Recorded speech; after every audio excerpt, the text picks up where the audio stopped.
राम राम किसान भाइयों, मैं नितिन फिर से हाजिर हूं आपके अपने चैनल फर्टिलाइजर एक्सपर्ट में। किसान भाइयों, आज हम बात करेंगे एक बहुत ही शानदार कॉम्बिनेशन के बारे में। और ये कॉम्बिनेशन जो है हमारा काफी सस्ता और यूनिक फार्मूला है। यदि आप इसका उपयोग अपनी फसल के अंदर करते हैं तो आपकी फसल हरी भरी बनी रहेगी, उसकी जो ग्रोथ है वो अच्छी तरीके से होगी और आपकी जो पैदावार होगी वो भी किसान भाइयों 10 से लेके 15% तक बढ़ जाएगी। बहुत ही कम खर्च के अंदर, बहुत ही कम लागत में ये एक यूनिक फार्मूला मैं आपके लिए लेकर के आया हूं। इस वीडियो को पूरा जरूर देखें जिससे कि आपको एक सही और शानदार जानकारी मिल सके। यहाँ पर जो हम बात करने वाले हैं, बात करेंगे जिंक सल्फेट के बारे में, फेरस सल्फेट के बारे में और यूरिया के बारे में। इन तीनों के कॉम्बिनेशन को हम किस तरीके से कितनी कितनी मात्रा में लेकर के इनका उपयोग अपनी फसल के ऊपर कर सकते हैं जिससे कि हमें शानदार पैदावार देखने को मिल सके। तो चलिए शुरू करते हैं।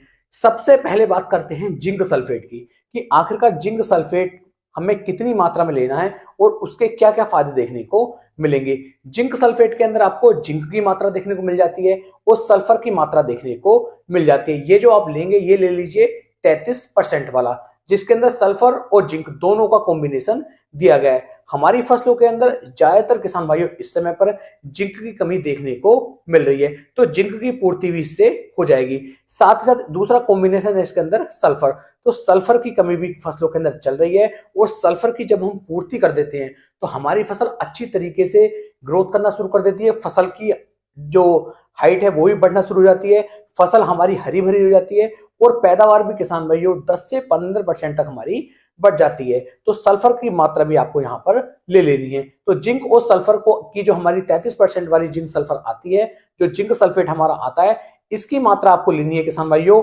500 ग्राम प्रति एकड़ के हिसाब से। तो 500 ग्राम की ही मात्रा लें, इससे ज्यादा मात्रा आपको नहीं लेनी है। और इस घोल को जो है आपको किसान भाइयों एक मिट्टी के बर्तन के अंदर भिगो करके रख देना है, उसके अंदर इसे तैयार करना है। जो हमें दूसरा कॉम्बिनेशन ले रहे हैं वो ले रहे हैं किसान भाइयों हम इसके अंदर यूरिया, जो हमारा 46% में नाइट्रोजन देखने को मिल जाता है।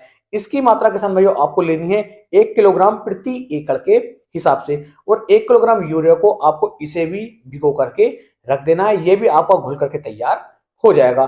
क्योंकि जैसे ही आप यूरिया का उपयोग करते हैं, यूरिया का छिड़काव अपनी फसल के ऊपर करते हैं, नाइट्रोजन की पूर्ति हो जाती है और नाइट्रोजन की पूर्ति जैसे ही होती है हमारी फसल हरी भरी होनी शुरू हो जाती है। फसल के ऊपर यदि किसी भी कारण से पीलापन आता है तो वो किसान भाइयों चला जाएगा, क्योंकि इसके अंदर जिंक भी आप दे रहे हैं, सल्फर भी आप दे रहे हैं, यूरिया भी आप दे रहे हैं। किसी भी कारण से यदि हमारी फसल पीली पड़ रही थी तो पीलापन 100% गायब हो जाएगा।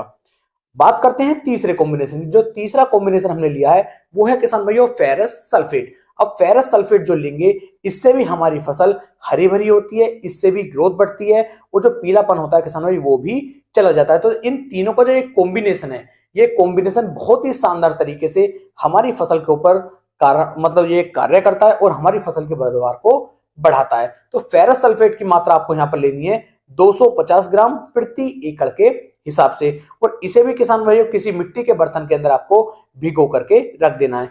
जब ये तीनों अच्छी तरीके से आपके तैयार हो जाएं, उसके बाद किसान भाइयों लगभग 140 से लेके 150 लीटर पानी के अंदर इन तीनों को आपको डालना है। और डालने के बाद आप इनका स्प्रे अपनी फसल के ऊपर करते हैं तो आपकी फसल बहुत ही शानदार तरीके से अच्छी ग्रोथ करेगी और आपकी पैदावार को भी 10 से लेके 15% तक आप बढ़ा सकते हैं। तो उम्मीद है इस वीडियो को देख के आपको एक सही और अच्छी जानकारी मिली होगी। वीडियो पसंद आई हो तो वीडियो को आप लाइक, कमेंट और शेयर जरूर करें। फिर मिलेंगे एक नई वीडियो में, तब तक के लिए मेरे सभी प्यारे किसान भाइयों को राम राम जी।